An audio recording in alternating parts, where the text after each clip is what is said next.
Olá, boa noite. Começa agora o Jornal da Justiça desta quarta-feira, 20 de outubro.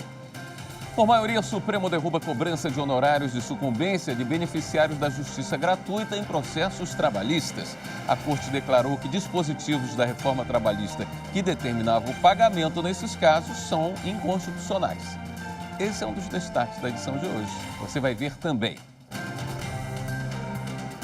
Superior Tribunal de Justiça afasta do cargo o governador do Tocantins por 6 meses em investigação sobre desvios no plano de saúde dos servidores.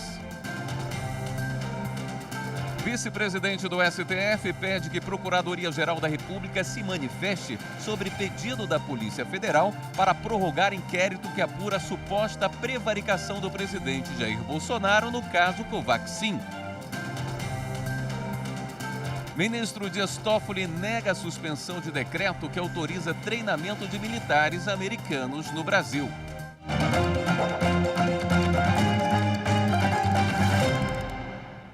A ministra Rosa Weber, do Supremo, pediu que a Procuradoria-Geral da República se manifeste sobre solicitação da Polícia Federal para prorrogar um inquérito que apura a suposta prevaricação por parte do presidente Jair Bolsonaro em caso de suspeitas de irregularidades na negociação da vacina indiana Covaxin.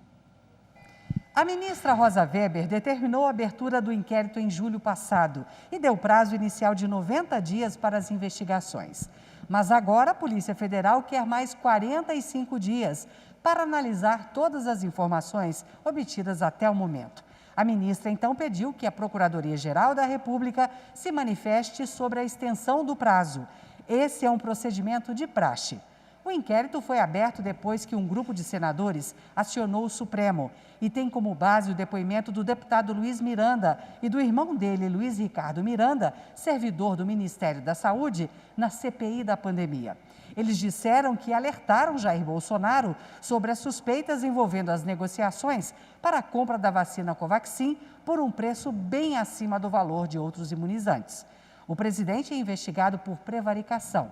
Crime que ocorre, por exemplo, quando um agente público, tomando conhecimento de uma suspeita de irregularidade, deixa de comunicar às autoridades. O ministro Dias Toffoli negou o pedido de liminar para suspender decreto presidencial que autoriza o treinamento de militares dos Estados Unidos no Brasil. As forças americanas devem participar de atividades com o Exército Brasileiro entre 28 de novembro e 18 de dezembro deste ano. Em mandado de segurança apresentado ao Supremo, o pessoal pedia a derrubada da norma com o argumento de que o decreto é genérico e veda o acesso às informações públicas obrigatórias. No entanto, o ministro Dias Toffoli entendeu que, em uma análise preliminar no caso, a medida atendeu às regras da legislação sobre a permanência de forças estrangeiras no Brasil. O Tribunal Superior do Trabalho vai utilizar biometria facial em prova de vida para magistrados e servidores aposentados e pensionistas. Mais detalhes com a repórter Luana Carvalho. A iniciativa, inédita no Poder Judiciário, é fruto de parceria da presidência do TST com a Secretaria Especial de Desburocratização, Gestão e Governo Digital do Ministério da Economia. O Tribunal Superior do Trabalho é o primeiro órgão do Judiciário a utilizar essa tecnologia para fins de prova de vida. A implantação da prova com a utilização da biometria facial também facilita o processo do recadastramento, tornando-o mais acessível aos aposentados e aos pensionistas do tribunal, já que vão poder cumprir essa exigência legal de qualquer lugar do mundo, bastando ter acesso a um dispositivo móvel e conexão com a internet. A nova modalidade de recadastramento surge também como forma de preservar os que se mostram vulneráveis nesse período de pandemia do novo coronavírus. A solução é integrada à plataforma gov.br e permite a comprovação de recebimento dos proventos. O procedimento, além de mais rápido, evita fraudes e pagamentos indevidos e, por isso, deve ocorrer periodicamente. O recadastramento dos servidores e dos pensionistas tem 2 fases: a prova de vida e a atualização cadastral. O procedimento pode ser realizado no TST. Já a atualização cadastral poderá ser realizada pelo link do acesso ao RAP, Recadastramento de Aposentados e Pensionistas, com validação por meio de login e senha. Para o recadastramento à distância estar completo, é necessário que sejam efetuadas as 2 fases. O reconhecimento facial é validado nas bases do Departamento Nacional de Trânsito, DENATRAN, e da Justiça Eleitoral por meio de biometria cadastrada no Tribunal Superior Eleitoral, TSE. O motorista demitido por justa causa por não renovar a CNH não vai receber férias nem 13º salário proporcionais. A decisão é da 4ª turma do TST. O motorista alegou ter sido dispensado sem qualquer falta que justificasse a demissão. Já a empregadora sustentou que ele estava com a carteira de habilitação vencida, mesmo após o prazo de 30 dias previsto no Código de Trânsito Brasileiro, e que isso impossibilitava o exercício da profissão. Segundo a empresa, o empregado foi alertado várias vezes para renovar o documento, mas nada fez, o que caracterizou falta de zelo. O Tribunal Regional do Trabalho da 4ª Região, no Rio Grande do Sul, considerou a dispensa por justa causa legítima, mas entendeu que as férias e o 13º proporcionais deveriam ser pagos. O regional entendeu que a Convenção 132 da Organização Internacional do Trabalho, a OIT, garante ao trabalhador o direito às férias proporcionais, independentemente do motivo da rescisão contratual. O caso chegou ao TST e o relator do recurso da empresa na 4ª turma, ministro Caputo Bastos, afirmou que o tribunal solucionou a questão por meio da súmula 171, estabelecendo que mesmo após a edição da Convenção 132 da OIT, o empregado dispensado por justa causa não tem direito às férias nem ao 13º proporcionais. A decisão foi unânime. O ministro Ricardo Lewandowski, do Supremo, prorrogou por mais 15 dias o prazo para que o Estado de Santa Catarina, a União e a Agência Nacional de Aviação Civil cheguem a um acordo sobre o leilão de aeroportos do Bloco Sul, realizado em abril. O pedido foi feito pelas partes, já que haviam conseguido por 2 outras vezes prorrogar a suspensão dos prazos processuais. Na ação, Santa Catarina alega que houve mudança nos valores a serem investidos nas obras dos aeroportos, o que violaria o princípio da igualdade e também da impessoalidade e ainda aumentaria as desigualdades regionais no sul do país. O Bloco C, que engloba 8 aeroportos de municípios de Santa Catarina, Paraná e Rio Grande do Sul, foi arrematado pela Companhia de Participações em Concessões com mais de 2 bilhões de reais. E no próximo bloco, a sessão de hoje do Supremo Tribunal Federal. Voltamos já.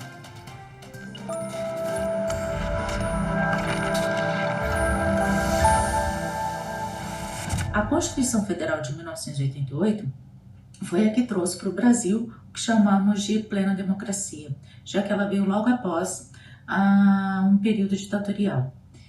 E essa Constituição, em relação às anteriores, foi a que mais deu realce aos direitos fundamentais, tais como igualdade, liberdade, propriedade, direito à vida e liberdade de expressão, dentre outros direitos.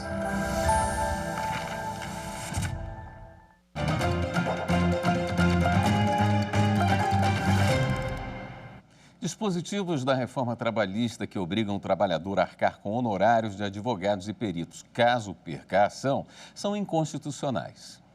A reforma trabalhista de 2017 fez mudanças na consolidação das leis do trabalho. A Procuradoria-Geral da República questiona no STF os dispositivos que estabelecem que, mesmo sem capacidade financeira, o trabalhador tem de arcar com os honorários de advogados e de peritos, caso perca a ação trabalhista, e que, se faltar a audiência inaugural, o trabalhador também tem que pagar as custas do processo como condição para propor nova ação trabalhista. O julgamento começou em 2018. O plenário, por maioria, decidiu que o artigo da CLT, que determina o pagamento dos honorários periciais e advocatícios pelo trabalhador que perdeu a ação e é beneficiário da justiça gratuita, quando ele tiver algum crédito a receber em outra ação, é inconstitucional, porque restringe o acesso à justiça ao trabalhador e à assistência judicial gratuita. Já quanto ao pagamento de custas pelo beneficiário que faltar injustificavelmente à audiência inicial, vale o que está na reforma trabalhista. Prevaleceu o entendimento da divergência. Não entendo razoável a responsabilização nua e crua, sem uma análise se a hipossuficiência deixou ou não desistir, do beneficiário da justiça gratuita pelo pagamento de honorários periciais, inclusive com créditos obtidos em outro processo. Da mesma forma, não entendo razoável e proporcional aqui o pagamento de honorários de sucumbência pelo beneficiário da justiça gratuita, da mesma forma, sem demonstrar que ele deixou de ser hipossuficiente, e mesmo, desde que não tenha obtido em juízo, ainda que em outro processo. Ou seja, essa compensação processual, sem se verificar se a hipossuficiência permanece ou não.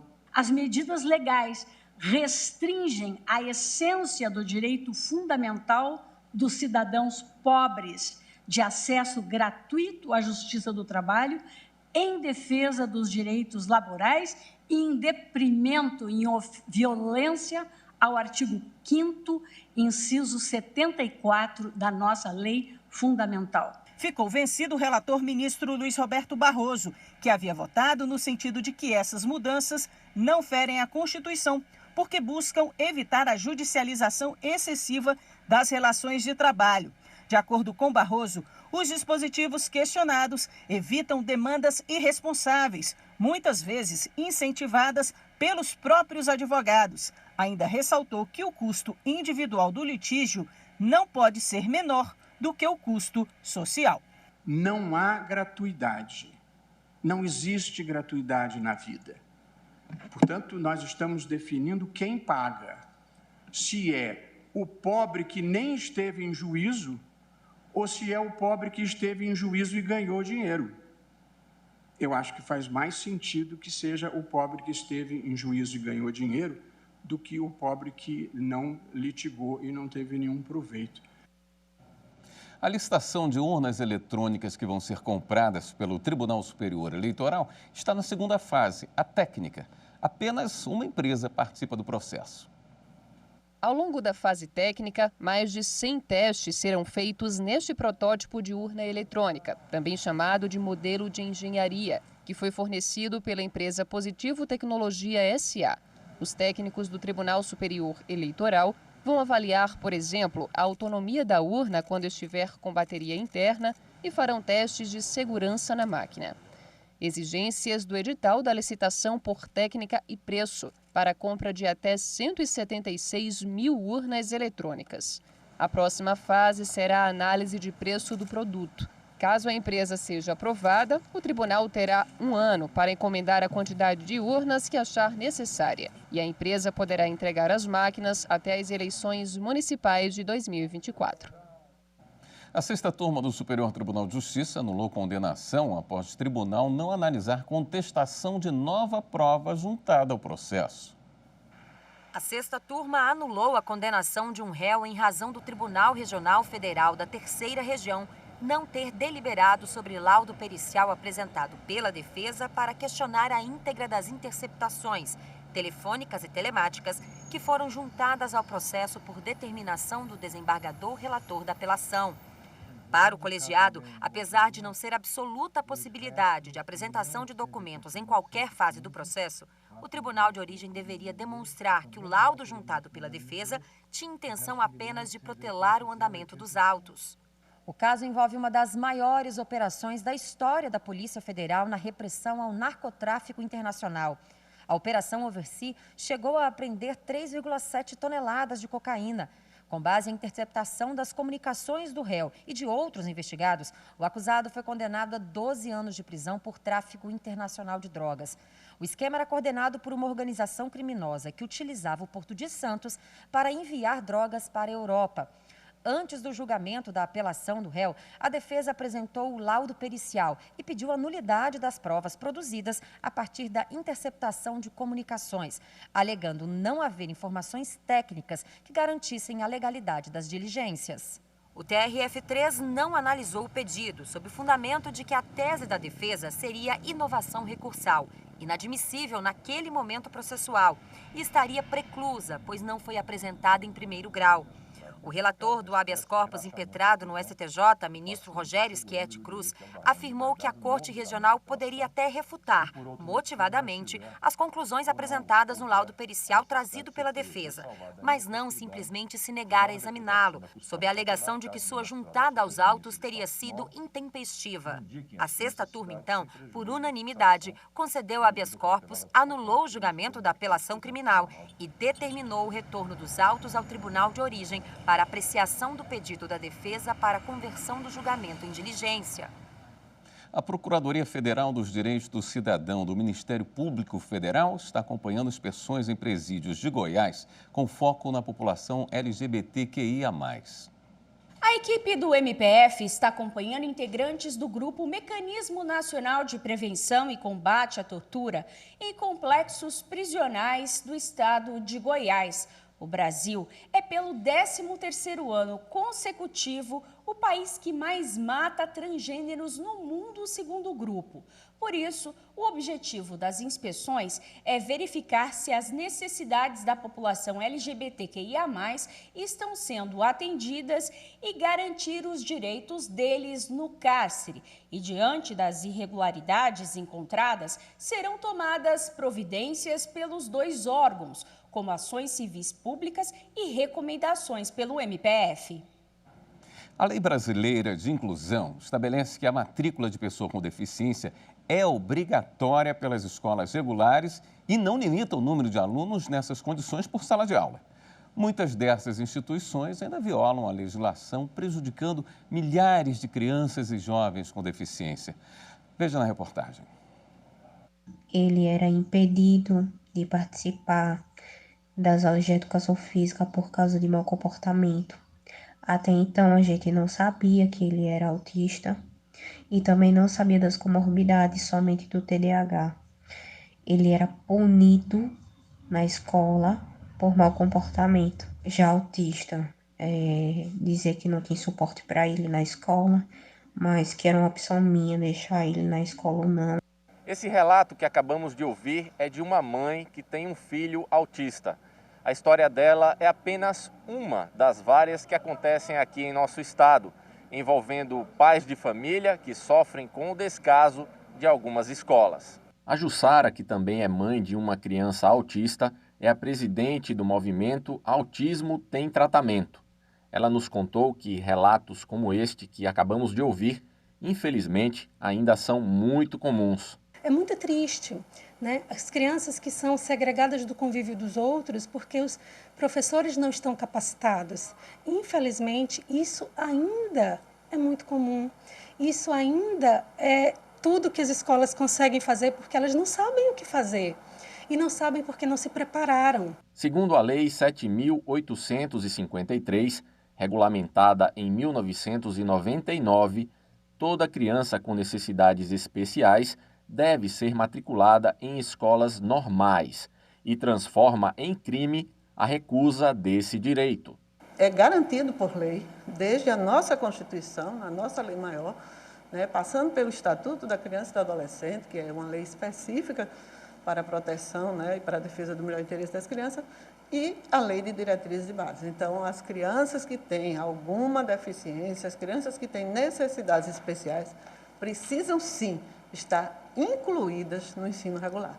Mas, apesar de estar na lei, nem sempre o caminho para a inclusão é fácil. Algumas escolas alegam falta de estrutura e não aceitam crianças com necessidades especiais.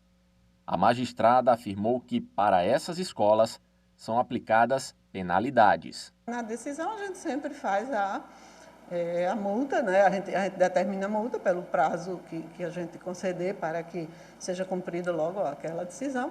E aí, se realmente isso persistir, a família, os pais, os representantes legais podem sim acionar em outra ação que seja para a punição dessas escolas. Na Defensoria Pública Estadual, é grande o número de pais que dão entrada na tentativa de garantir a inclusão dos filhos. Segundo esse defensor público, atualmente, a maioria dos processos envolve a solicitação de um auxiliar de sala e, geralmente, ocorre nas escolas públicas. As escolas públicas ainda não estão preparadas, né, como a gente gostaria, para receber, né, fornecendo os profissionais adequados. Então, a Defensoria acaba ajuizando essas demandas para garantir esse direito. E veja a seguir, o presidente Jair Bolsonaro sanciona a criação do Tribunal Regional Federal da 6ª Região. É depois do intervalo.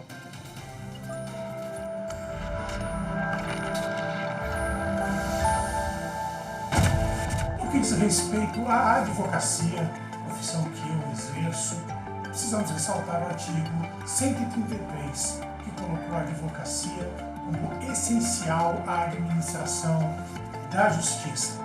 Esse dispositivo constitucional teve um efeito prático muito importante no papel que a advocacia vem exercendo na defesa do cidadão e também da cidadania.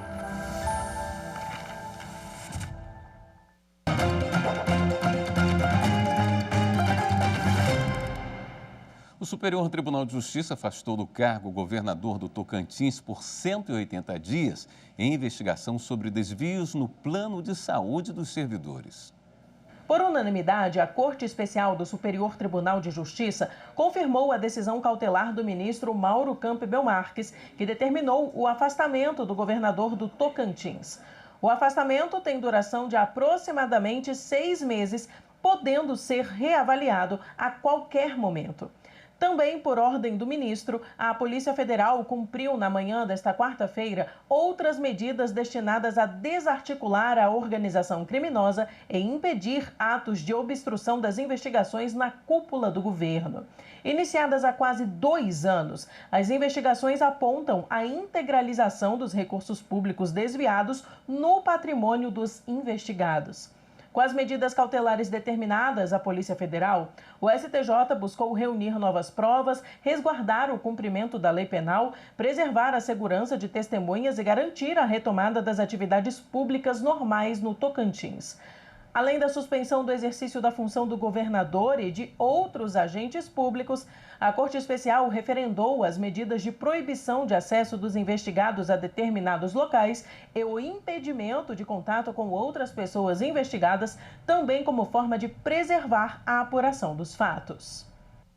A primeira turma do STJ decidiu que professores de universidades federais têm de voltar ao início da carreira depois da troca de instituição. A primeira turma julgou o recurso especial da Universidade Federal do Rio Grande do Sul contra a decisão judicial do Tribunal Regional Federal da 4ª Região sobre a progressão funcional de professores de instituições federais.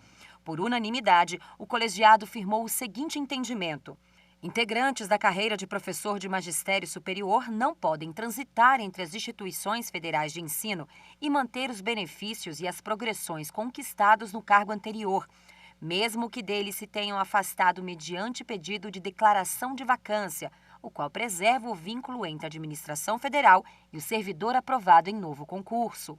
No caso analisado pelos ministros, um professor, ao entrar na Universidade Federal do Rio Grande do Sul, solicitou a manutenção do enquadramento funcional que havia alcançado depois de exercer o cargo em outras 3 universidades federais. O pedido chegou a ser deferido, mas 8 meses depois, a universidade tornou a decisão sem efeito e enquadrou o professor na classe inicial da carreira. O servidor ajuizou a ação contra a decisão da universidade. Em primeiro grau, o pedido foi julgado improcedente, porque para o juiz, a posse de novo cargo em outra universidade caracteriza novo vínculo.